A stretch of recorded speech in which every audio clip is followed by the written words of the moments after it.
what can we talk about that's new? I think we'll just kind of want to talk about things that we've talked about before.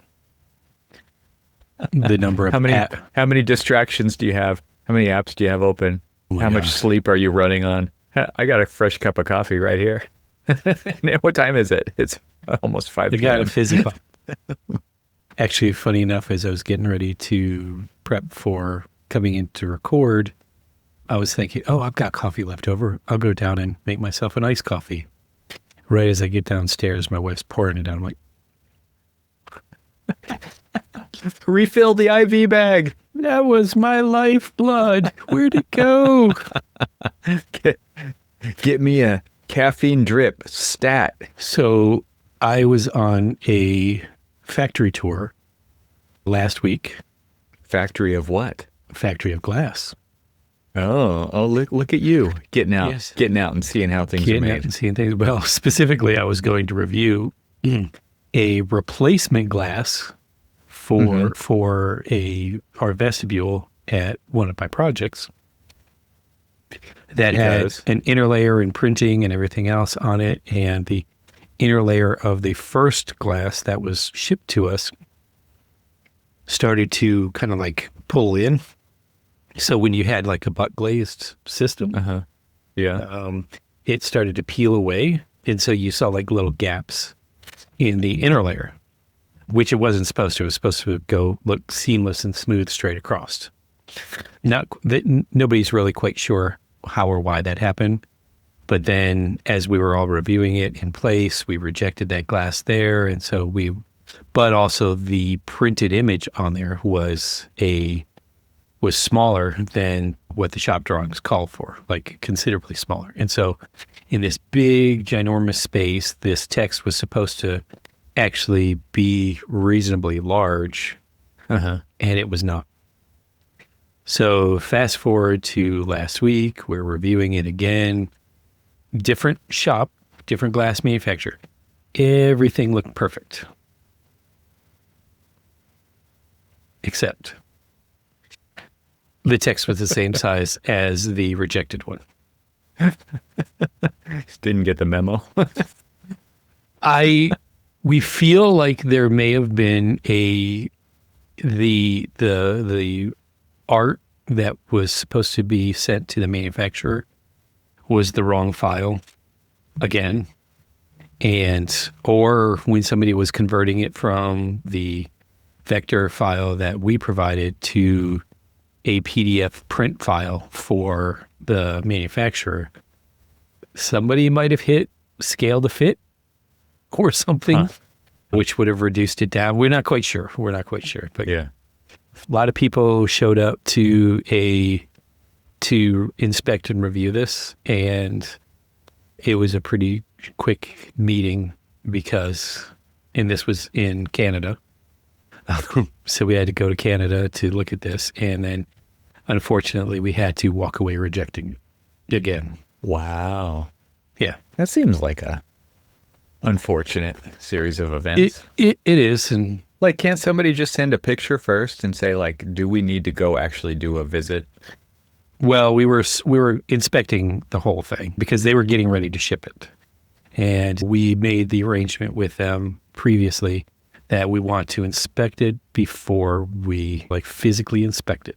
We want to look at the way that it comes together. We want to look at all of the issues that we had with the previous one. We wanted to make sure that this one, everything was perfect except for, unfortunately, the scale of the text. And it just meant that somebody was circulating around the wrong print file. And still, unfortunately, and unfortunately, a piece of glass that's 8 feet wide, single piece of glass, 8 feet wide by 14 feet tall.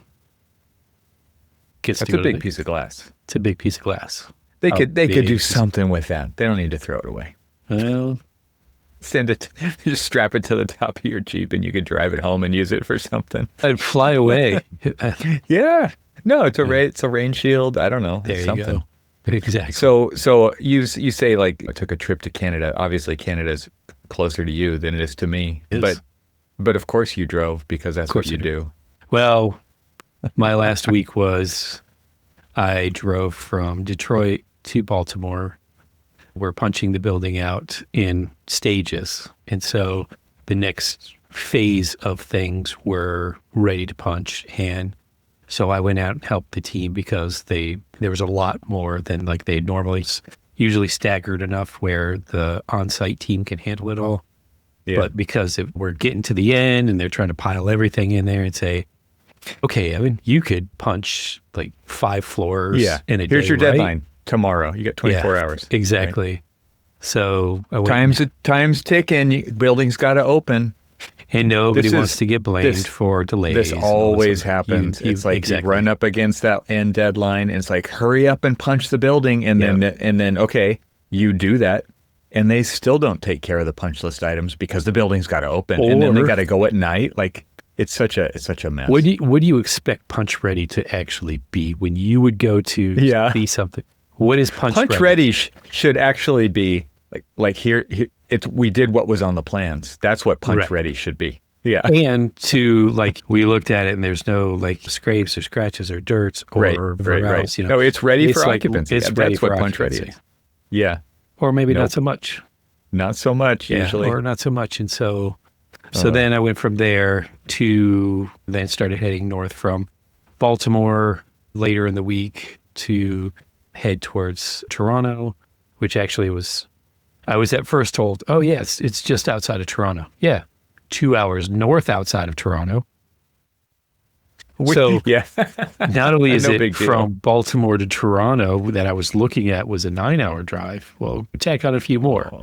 Oh, and don't forget that you've got to hit all these different traffics.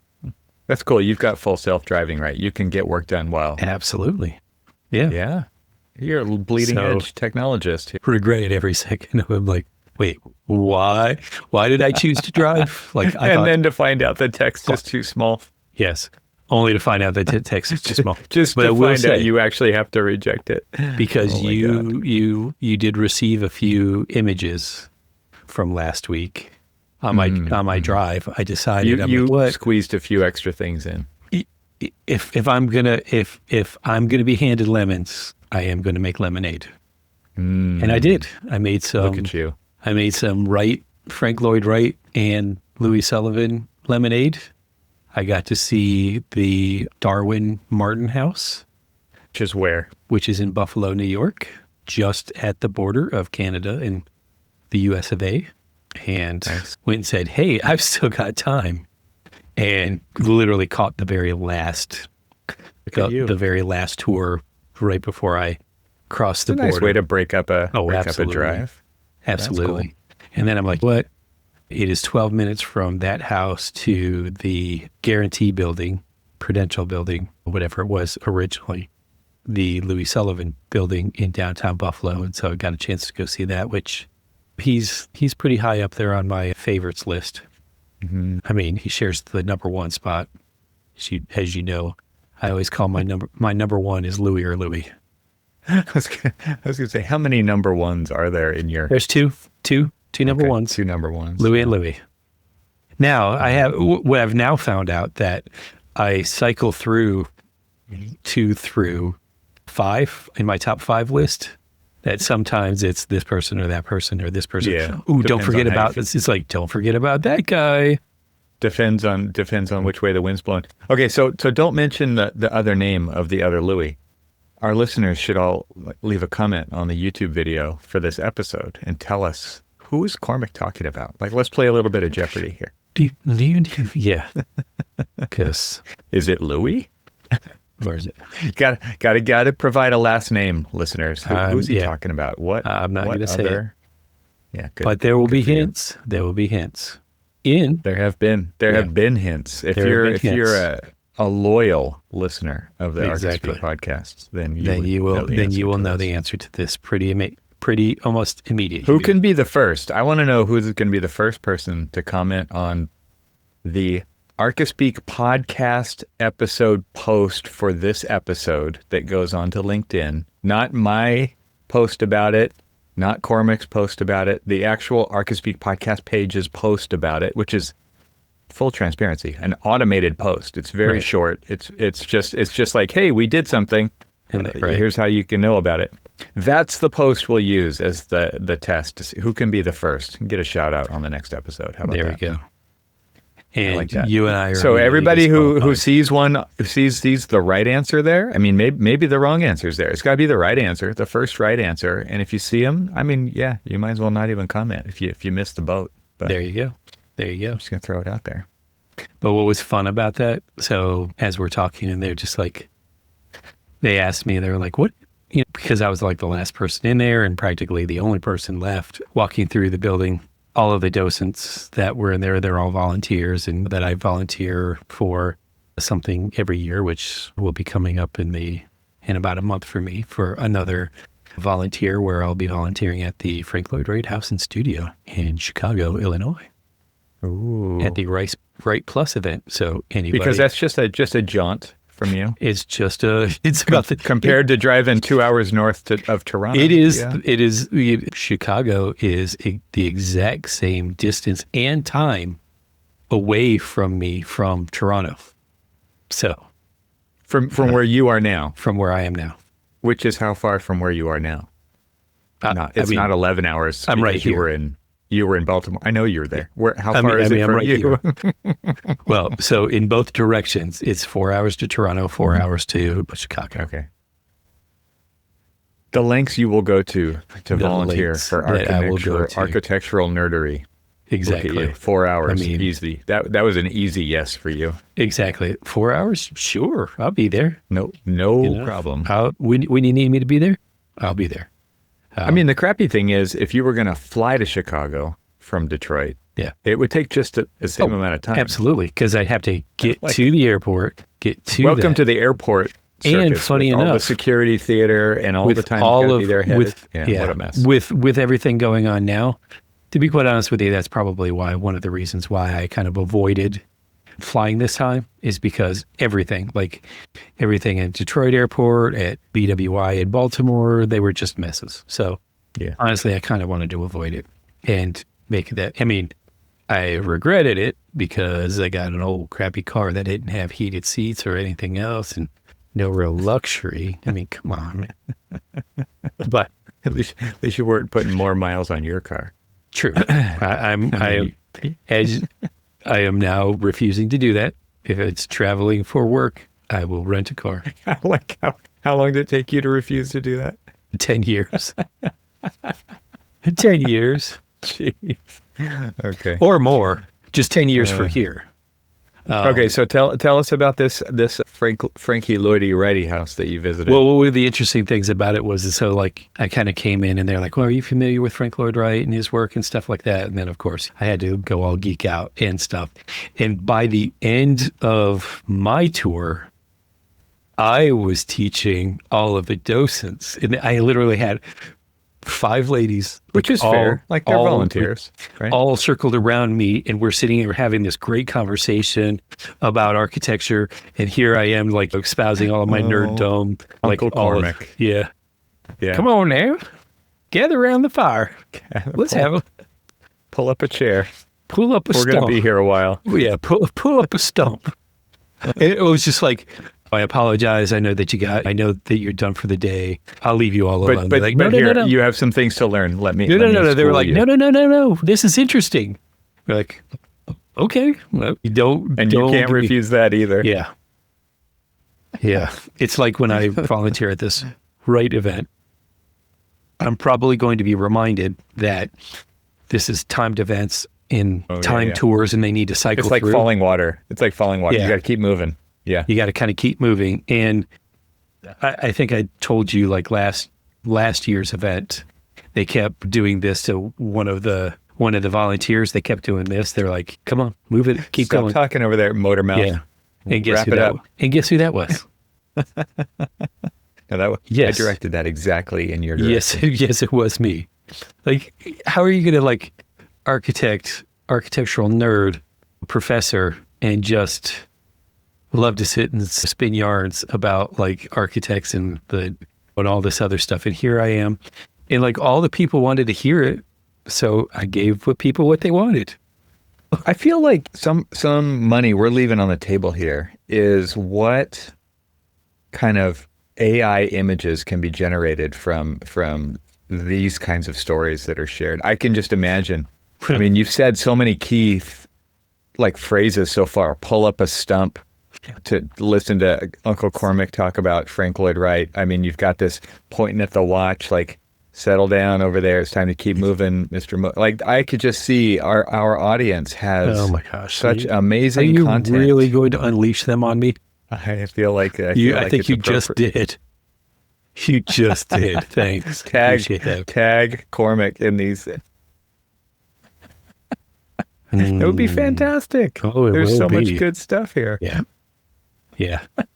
No, actually, it's going to be fun. And so what was interesting is the one thing that I didn't actually know about the Darwin Martin house. So Darwin Martin house, built in 1904 to 1906, amazing prairie style home. You look at homes like this and you're like, why are we building stuff like this now? Here we're talking about... Because it's too expensive. 124 years later, right? Or 122 years later, and we're still unable to like build things like that. I mean, you and I've got a friend. What do you mean unable? Like what's an example of something we're not unable, but we don't seem to, because everybody says, what is the return on your investment? What, like, oh, you don't want to spend that kind of money. You'll never get your return on your investment. And you're like, investment? This is supposed to be that, like, this is your home. Love it. Give it, like. Spend all the money. Spend all the monies. Like, if you get the return on your investment, great. If you don't, I mean, this is one of the things we talked to Anthony Laney about, right? Like finding even a contractor who's willing to do the kinds of things that you're talking about is a huge deal. And then once you find them, it's like you have to really work on maintaining those relationships. Exactly. Yes. Yeah. So one of the interesting things that I did not know about this house was, I did know that it was his largest prairie home, and not the companion, but just the prairie home. For those who would know. Anyway. For those who would know.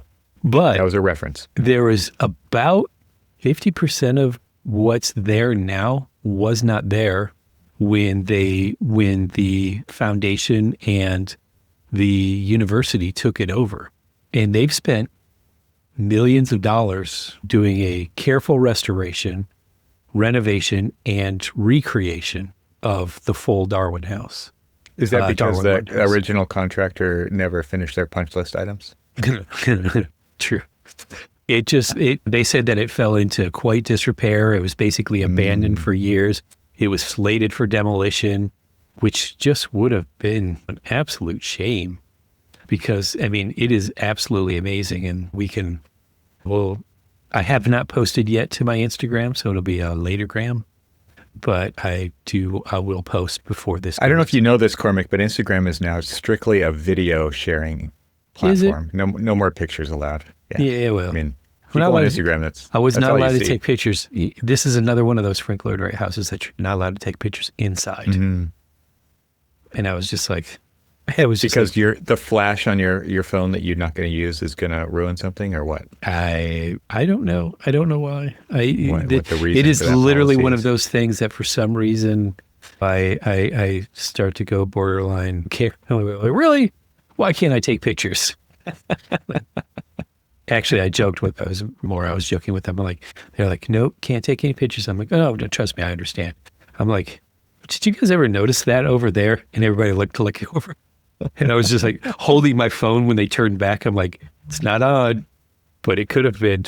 They're like, you're a jerk. Give them all a heart attack. Exactly. It was like, I mean, if you're teaching them stuff at the end, they should at least look told the other them way. That I was just like, all of this like knowledge that I shared with you all, and I still can't take a single interior picture. They're like, hey man, come on. Should have got that. Should have covered that up front.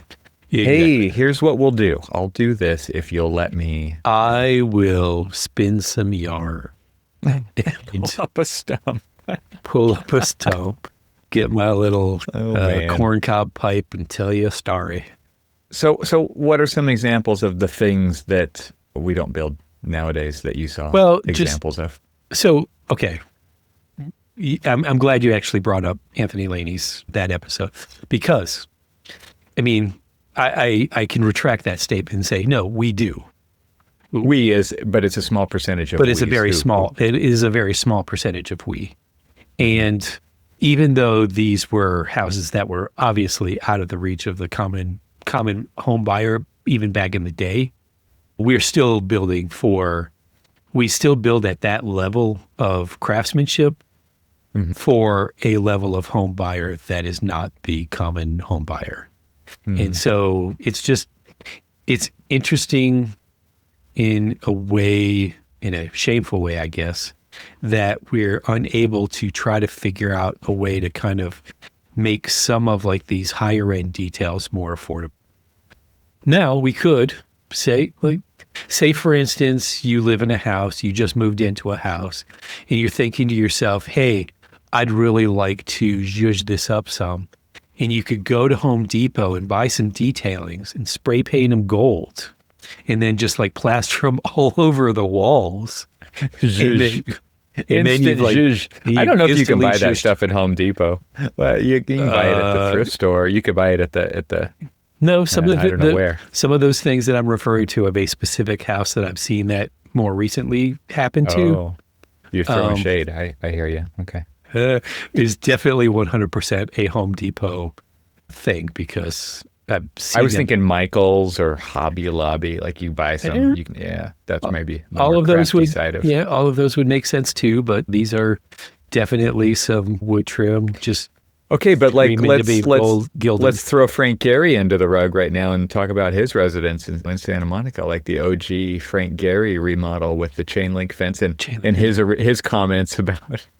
He's like, the neighbors like don't like how your house looks, and did you ever see that interview? Oh yeah. And he's like, what do you mean? Like I see chain link fence and I see your boats and your cars and all this crap, and he's like, it's already here. What are you talking? He's in the neighborhood. He's like, I'm just using what's already here, just in a different way. He was just like, I know that everybody hates this, but what on my house do you not see right there and right there and right there and right there? I mean, come on, like, and I loved it. I loved it. It was just like, like what was interesting about that is like at first you was like, oh, he's just like being avant-garde. No, he was being a regionalist. He was doing social commentary. There you go. In architectural form. Yeah. Yeah. AKA he was putting some zhuzh on his place. He was zhuzhing it up with some chain link. Had a diagonal up high and corrugated, some corrugated stuff, cheap corrugated metal. Yeah, but yeah. So I will say we were talking, and we kind of like started this off talking about like tabs and all of this other stuff being open and stuff. So at the glass manufacturer's factory, I go in and I'm meeting with like the senior project manager who kind of like runs all of the jobs and everything else throughout there, and I look into his office. 8 monitors. 8 monitors. Wow. Okay. So you were jealous? What are you saying? I was. Were you thinking, how can you handle that much information? Like what's going on 8 monitors? Jealous, dumbfounded, had a whole lot of why. Yeah. Because you've talked about like this, you want what was the movie? You wanted the Minority Report. You've always talked about this idea of you kind of have your magic gloves on right now. You could do some Minority Reporting. Yeah, look at you. Okay, so 8 monitors. What is going on 8 monitors? I'm to be quite honest with him, mining crypto and doing day trading and watching sports bets and then got some cameras on the floor at the factory and Gantt charts and you would everything. Think, but I just looked at him like, why so many? He never really expanded on why so many. Just like he's productive that way. I'm like, all right. Like I am now regretting. Look at me. I'm looking at all my 8 monitors. I am now regretting that I have 3. Fair enough here. I've got 4, 5, 6. I have 7 on I have 8 on my desk. They're not all on. Right. So I have, which is, I know that sounds crazy. 3 work. Crazy. So if you want to really, so I've got 3 work monitors that I put work on.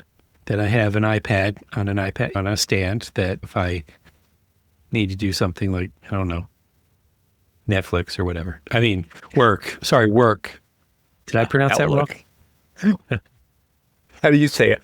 Yeah. How do you say sure you said it right. Yeah. I'm pretty sure you said it right. and then my phone.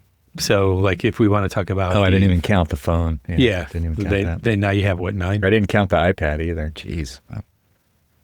Whoa. Now how much you got? Got a problem here. 10.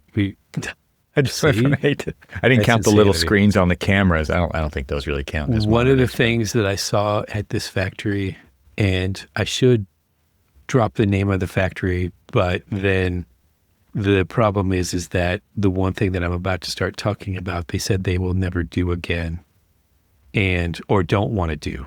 But I'm like, but you can do it, and everybody wants this. So you're going to peer pressure them? I'm thinking if you So they are one of the only people that can do a truly mullionless, fully corner-glazed IG unit. Okay, what does that look like? It looks so it's fully beveled with. It looks as if, and I wish that I actually had but they won't on my computer to they won't confirm this. They wouldn't confirm this if you were to. They did it for a couple of special things that they were sort of like, it was an internal project. And so they created them, and I'm looking at them like insulated corner glazing. Look, we all try to do corner glazing and all this other stuff. We tend to now have like, it's either not a insulated unit, or it's a structural unit, or it's a mold unit, right? With the corners coming together on the outside, but you have a mullion on the inside. Mm-hmm. But never have I seen where you're staring at the corner of the glass and there is nothing but a real thin line that you can barely notice when you're staring through. So is there insulated? Is there a seal between the layers at that corner? No. Or is it? Ooh. Yes. Wow. No seal. So there's no vertical line except for just how the glass is coming together. Exactly. So they actually manufacture it and put it all together, and it is a unit. Yes. In its final kind of state. Yes. So it doesn't get glazed at the corner on site. Absolutely. And now I'm going to have to, just for you, and then we might have to sneak it into this episode and call them out and let everybody, their brothers, I want one of those. I can imagine why they don't want to do it. I mean, it sounds super risky. It is. Well, not only do they have to certify it and everything else, which they do. They warranty it. The installer be a pain in the ass. All of the above. All of the above. Now, could I have seen an absolute exact, like in my current project right now, I could have absolutely used that because I've got premium on this? Yeah, exactly. I mean, I could spend someone else's money big time on these kind of things. Exactly. So have you seen any of these in the wild, or did you actually spot a unicorn here? Oh, no, this is a unicorn. Okay. All right. That's cool. Look at you. Check your phone. All right. And that is a complete and utter unicorn. Should I hold it up to the screen? I mean, oh my God. Right? Whoa. I'm surprised they even let you out of the building with this photo on your device. Oh, I told them, I was like, I have got to do that. They're like, well, we don't really want to do it anymore because of like, it's pretty involved. I'm like, I mean, if they charged 5 times what they charge and people wanted it. And from the corner, they can go back 5 feet before you hit. Yeah. Wow. Dang. And so this is dual glaze, just dual? Do they only do dual? They can do triple glazed. They can. Oh my goodness. Wow. And they can do like a printed frit in there. Not that you would want to mess up, you wouldn't want to cover the view, but you could do something cool. The size of the glass that they have in this place is incredible. That's one of the coolest innovations in the last, 20 years? Yeah. Is just the size of the... I actually had a guy on the Troxel podcast who is a structural engineer, and we were talking about cable net structures and structural glazing and all this stuff, and he was like, this is one of the coolest innovations in the because of a lot of work that Apple's done in this space. Yep. I mean, we've been to like the Chicago store and the Fifth Avenue store together. They helped innovate the glass for those stores. Nice. They're doing the glazing for the Federal Reserve's skylights, which are the big, massive sheets of glass. I just sent you a couple of photos of like glazing. Why is my phone buzzing? Okay. Your phone is buzzing because there's a lot of, I'm showing you some glass. Nice glass. Yeah. And so there's a lot of glass under this roof. There's a lot of glass under this roof. And it's amazing what they can do. They're showing us structural like glass stringers with. How big are these ovens that they've got? Oh, huge. We're literally easily talking about like 4-story tall. Like so what size sheets can they do nowadays? So the largest, never mind logistics, like getting it to the site. That's got to be a whole other thing. That like the logistics of getting it to the site, you're like, how do you get a piece of glass like that, that tall, like to these sites? And why am I blanking on I know it was like 310 inches by something, and I completely forgot now. So that's like 24 feet-ish? I don't know, like bigger. Yeah. 25 feet? Yeah. Like, so you would very much mathing. You would very much expect that when you have, like when you go to these like shops, that like the first thing that you see is them actually showing the glass, showcasing it in their building. And sure enough, you walk right in, their lobby is built out and it's got these large format glass. That's all they do. They don't do like little small units and stuff. They don't mess around. All they do is large format glass.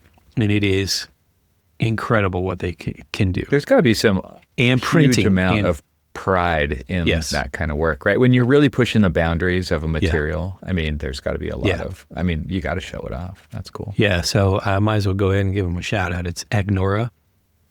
AG Nora. AGNORA. Yep. And that's cool. And they do so there was this one. So this, I guess, developer was trying to restore a building, and it was just outside of Toronto, that they were trying to restore a building, this old historic building. Unfortunately, the structure, the foundation, it was crumbling, and they really couldn't salvage it. And so what they ended up doing was they demolished it, rebuilt a new building. But what they did was they printed on the inner layer of the glass, they printed the old building on top of it. Oh, interesting. And I was just like, at first you're like, why would you do that? But then you look at it and you're just like, okay, I get it. And so the last thing I'm going to do and send you, sending me more pictures. I'm going to send you one more picture. Is this what looks like a reflection?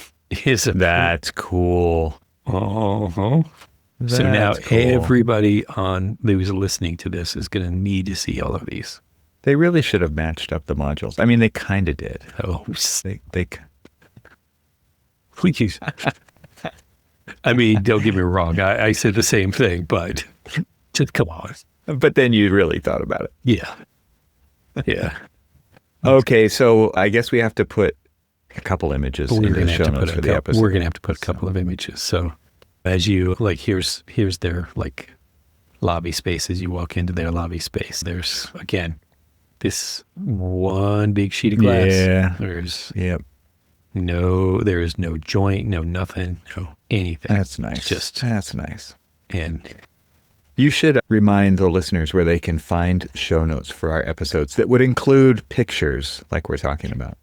You can find those at Archispeak Podcasts and look at the episode number of this one, which I don't know which episode number this will be. This will probably be 388 is my guess. 388.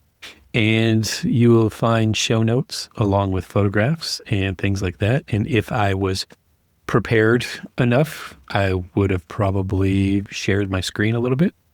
But obviously, I'm still a little tired from the whirlwind of driving. So get off my back.